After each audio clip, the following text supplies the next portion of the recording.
had 3 small children, and after having 3 small children, I was about 25 pounds overweight. And I would watch the morning television shows, you know, as the kids are running around.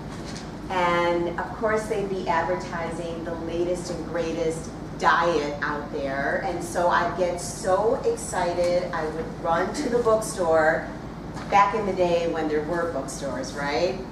And I'd go to the bookstore and I'd purchase the book, and it was the best part of the whole experience.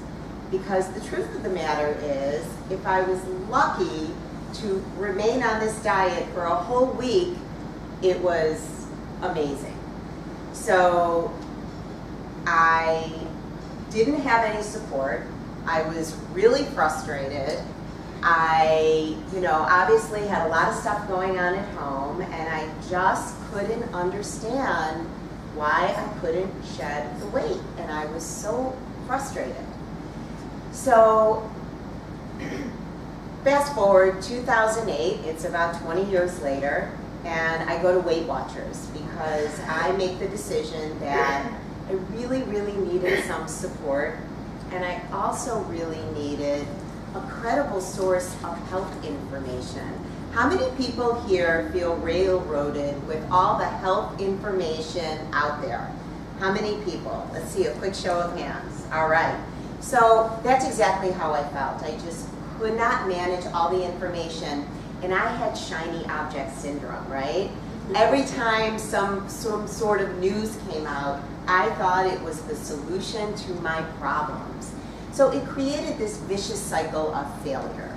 And the bottom line is, when I went to Weight Watchers, I went to the meetings and I started noticing little bits of behavior that sounded really familiar.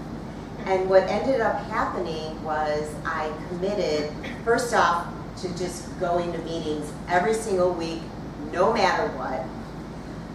If I did nothing else that week, I would go to a meeting. But also what I committed to was just little tiny behavior changes. These little changes had a big impact for me. And a year later, I found myself at goal. So the worst part was I was in this vicious cycle of failure.